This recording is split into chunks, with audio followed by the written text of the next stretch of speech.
sa aking mga kababata ni Dr. Jose Rizal.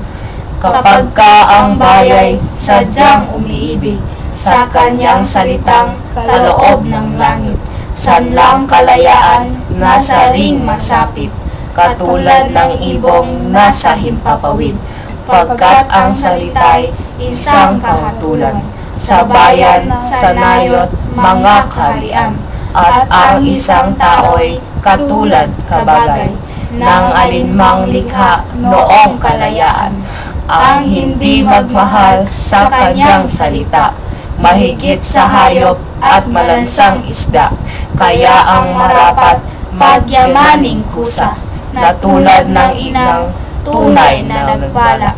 Ang wikang Tagalog tulad din sa Latin, sa Ingles, Kastilat, sa salitang anghel, sapagkat ang poong maalam tumingin, ang siyang nagawad, nagbigay sa atin.